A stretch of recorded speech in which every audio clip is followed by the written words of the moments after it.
meus amores! Sejam muito bem-vindas a mais um podcast Descomplicando Amores. E no episódio de hoje eu vou contar pra vocês a história da Joelma. A Joelma tem 23 anos, ela namora e ela me conta a sua história. Eu vou contando aqui pra vocês, vou lendo aqui com vocês e vou fazendo as minhas inserções, os meus comentários, certo? Então vamos lá. Ela fala assim: eu conheci meu namorado pelo Facebook, depois de quase 2 meses que eu tinha terminado com meu ex, com quem passei quase 9 anos. E ele, meu namorado, que tinha 3 meses mais ou menos que tinha terminado o relacionamento com o mesmo tempo e que tinha filhos desse relacionamento e de um anterior também. Ele é mais velho do que eu, ele tem 8 anos a mais. Começamos a namorar depois de 15 dias conversando. Uau, foi bem rápido, hein? Namoramos por 4 meses e eu já fui morar com ele. Muito bom. Só que nós não conseguíamos conversar e se entender. E eu era muito insegura, com a autoestima baixa. Ainda carregando marcas do relacionamento anterior, que me deixou traumas, pois ele mentia muito pra mim. Também pela ex dele, pois percebo que ela ainda gosta dele e tem esperança de voltar. Depois de 9 meses morando juntos, ele me disse que ia me trazer de volta para casa dos meus pais, pois percebia que eu não estava feliz. Entendi. E eu fui muito traída e enganada no meu relacionamento anterior e não conseguia confiar nele, pois ele já traiu a ex dele. Então, assim, só para vocês entenderem, gente, que vocês estão ouvindo. Ela foi morar com o cara, não tava feliz, eles estavam brigando muito, ela não confiava nele. E aí esse cara falou: vou te devolver para casa dos seus pais, porque você não tá feliz, você não confia em mim. E aí ela tá dizendo aqui que ela realmente não confiava nele, porque ela já foi muito traída no passado, né? Já foi traída algumas vezes e muito enganada. E ela tinha a sensação de que ele estava sempre enganando ela, que na verdade ele não quer ela e talvez por ela ser mais nova e ainda aparentar ter menos idade do que ela tem. Aí ela completa aqui: porém, ele sempre me pergunta se estou preparada para um relacionamento e se vou morar com ele de novo, mas não sei o que fazer. Já pensei várias vezes em terminar esse relacionamento, mas eu acabei gostando de algumas coisas nele que me fazem ter receio em terminar e acabar perdendo a chance de fazer algo, primeiramente para mim, claro, e depois por esse relacionamento. Certo. Então vamos lá, Joelma, o que acontece aqui? Primeiro, que as pessoas elas têm a tendência nata a colocar a culpa dos seus problemas, a culpa dos seus sentimentos no outro. Então você já começa dizendo aqui que você não confiava nele por conta do seu antigo relacionamento. Então eu não confio em você, mas eu não confio em você porque eu sou uma pessoa insegura, sou uma pessoa que procurei um relacionamento assim, sou uma pessoa que, na verdade, aceitei me relacionar com alguém assim. Na verdade, eu simplesmente sou insegura porque outra pessoa me sacaneou, né? A gente tem a tendência a colocar a culpa 100% naquele que sacaneia e simplesmente tira de cima dos nossos próprios ombros a culpa de ser insegura, né? Porque a verdade, gente, é que é muito engraçado. Se eu colocasse 5 homens aqui na frente de vocês, 5 homens, tá? Na frente de uma mulher insegura, na frente de uma mulher que tem tendência a atrair homens que as traem, que mentem pra ela. Se eu colocar 5 homens na frente dela e falasse: bom, o homem A, e o homem B, e o homem C, e o homem D, e o homem E são iguais em cabelo, barba, jeito e tal, eles são muito parecidos. Agora, cada um tem uma personalidade. E ela não sabe dessa personalidade, ela só vê a aparência, ela vê que eles são bem parecidos, bem o jeito dela, que ela gosta de homem, mas a personalidade é diferente. Um é galinha, mente, trai, abandona, né, chifra. O outro é tranquilo, bonzinho, na dele, nunca traiu. O outro é mais extrovertido, nananana, e tem problemas de abandono. Cada um tem uma história, tá? Se eu colocar ela na frente dele e falar: escolhe um, ela vai olhar, vai analisar. E a energia do cara que trai vai atrair ela. Por quê, gente? Porque a gente está sempre atraindo para nossa vida quem está em ressonância com aquilo que a gente acredita, né? A nossa mente subconsciente, que é a mente que está alinhada com os poderes do universo, com os poderes das energias, ela vai atraindo para nossa vida situações das quais a gente sempre vibra na nossa cabeça. Então, se essa mulher, se essa Joelma, ela tem crenças de que ela vai ser traída, vai ser enganada, vai ser, sei lá, a pessoa vai mentir para ela, ela acaba escolhendo homens com essa determinada característica para a vida dela.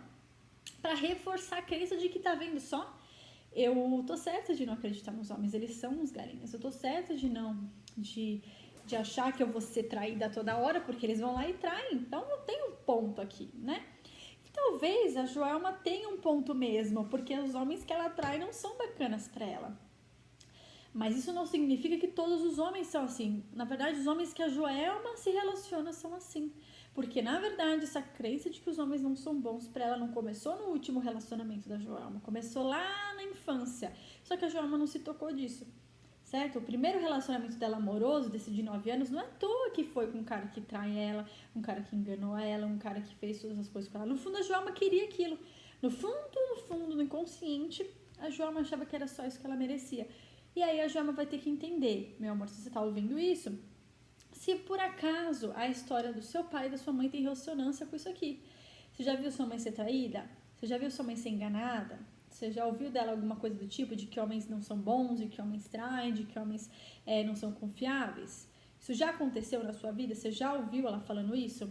Porque normalmente quando a gente ouve a nossa mãe, o nosso pai falando esse tipo de coisa, isso fica na cabeça. Ou se a gente vê situações dessas acontecendo, a gente também fica na cabeça.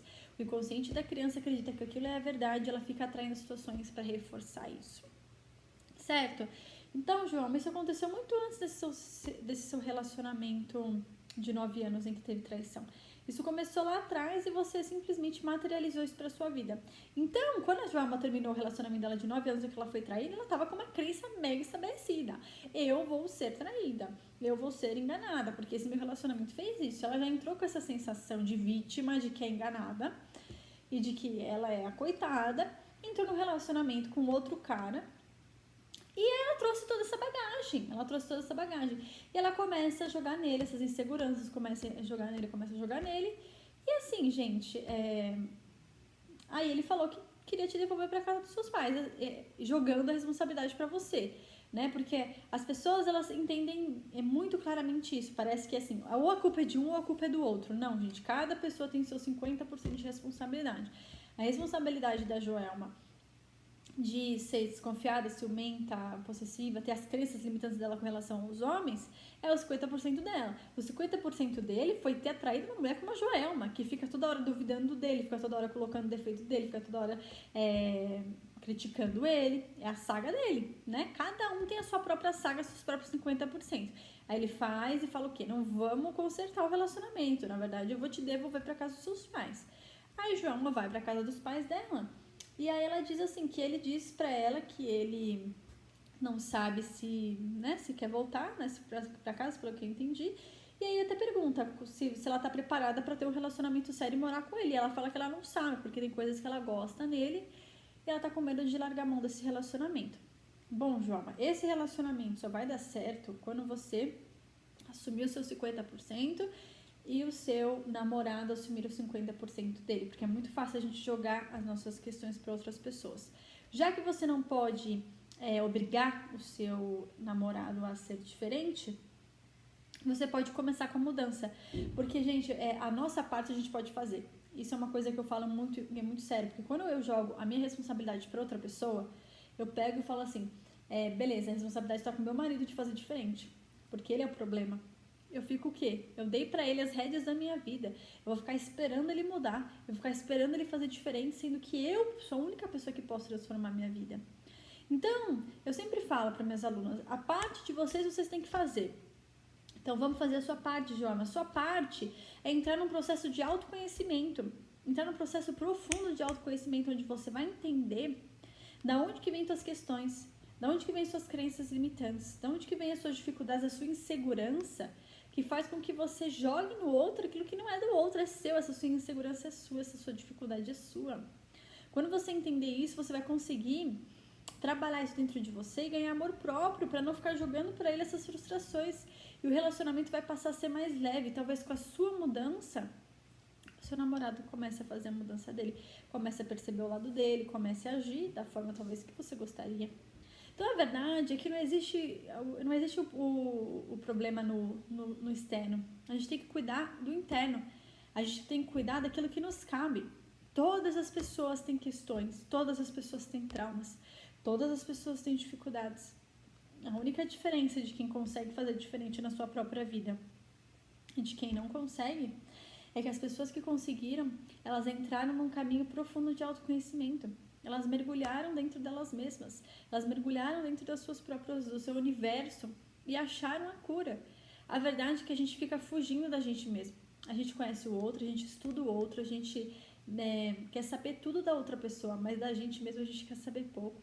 Da gente mesmo a gente procura fugir. Da gente mesmo a gente tem medo das nossas sombras, medo dos nossos barulhos internos. Mas quanto mais você foge dos seus barulhos, mais eles vêm te comer. Né? Eu sempre falo dessa carta xamânica que eu tirei uma vez. Eu estava depois de um retiro, eu fiz um retiro de 4 dias, se eu não me engano, muito intenso, de olhar muito para as próprias sombras, para as próprias dificuldades, e eu voltei mega sentida, mega magoada, falando, nossa, eu ainda tenho isso, eu ainda sou dessa forma, eu ainda faço desse jeito, super incomodada com a minha sombra. Aí eu fui e tirei uma carta xamânica no meu baralho. Xamânico é a força dos animais através das cartas. Você tira uma carta que tem um animal e esse animal vai te dar uma mensagem. E eu tirei a gralha. E o que dizia lá? Dizia assim, a gralha de tanto bicar, tanto arranhar a própria sombra, virou a gralha morta. Vou explicar pra vocês o que isso quer dizer, mas assim, eu achei bizarro, porque eu tava incomodada com a minha sombra e me veio uma carta de sombra. Esse baralho é fantástico. O que quer dizer isso? De tanto a gente se incomodar com as nossas sombras e dificuldades, tanta gente arranhar, né? Ai, que saco essa sombra, que saco esse meus ciúmes, que saco essa minha insegurança, que saco essa minha agressividade, eu não quero isso pra minha vida. De tanta gente arranhar a própria sombra e se incomodar com a própria sombra, a gente se torna sombra. Porque a sombra, ela pega e vira a gente. Que tudo aquilo que a gente não entende, tudo aquilo que a gente rejeita, a gente não consegue transformar, a gente não consegue curar. Porque a gente torna aquilo maior do que é.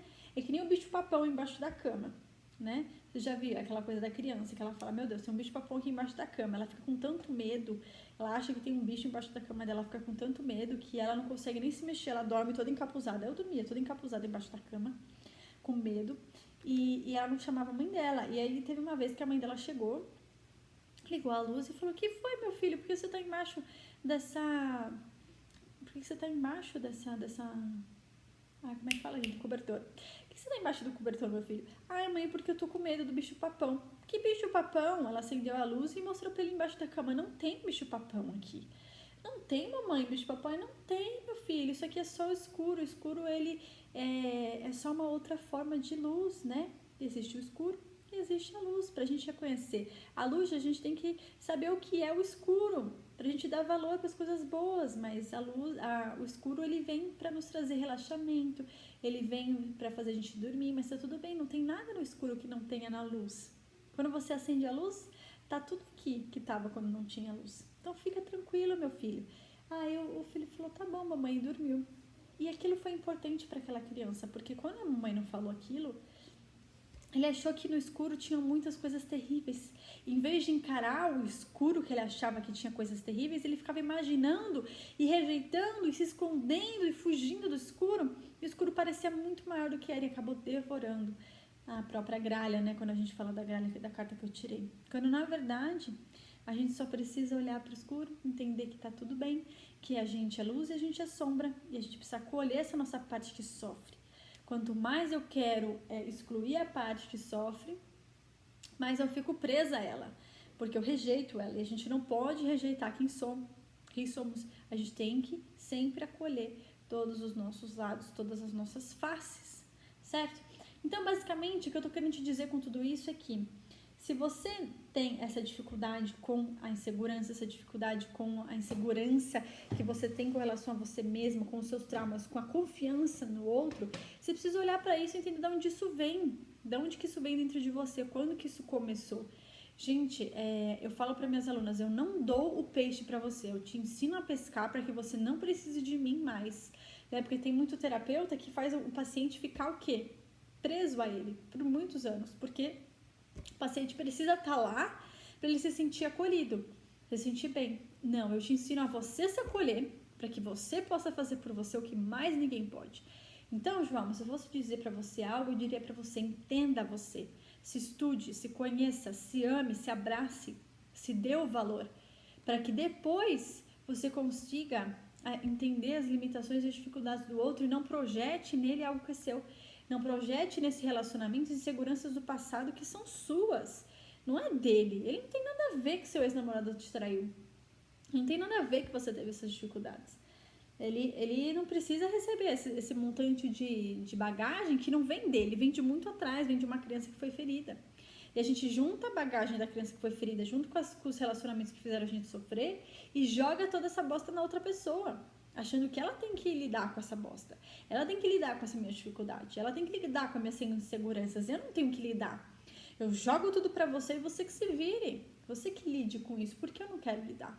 As pessoas têm essa tendência, quando a gente se incomoda quando a gente se incomoda muito com algo que está no outro, é porque a gente não consegue olhar para as nossas dificuldades e acha no outro um motivo para ficar reclamando, tudo para fugir da gente mesmo. É muito nítido isso.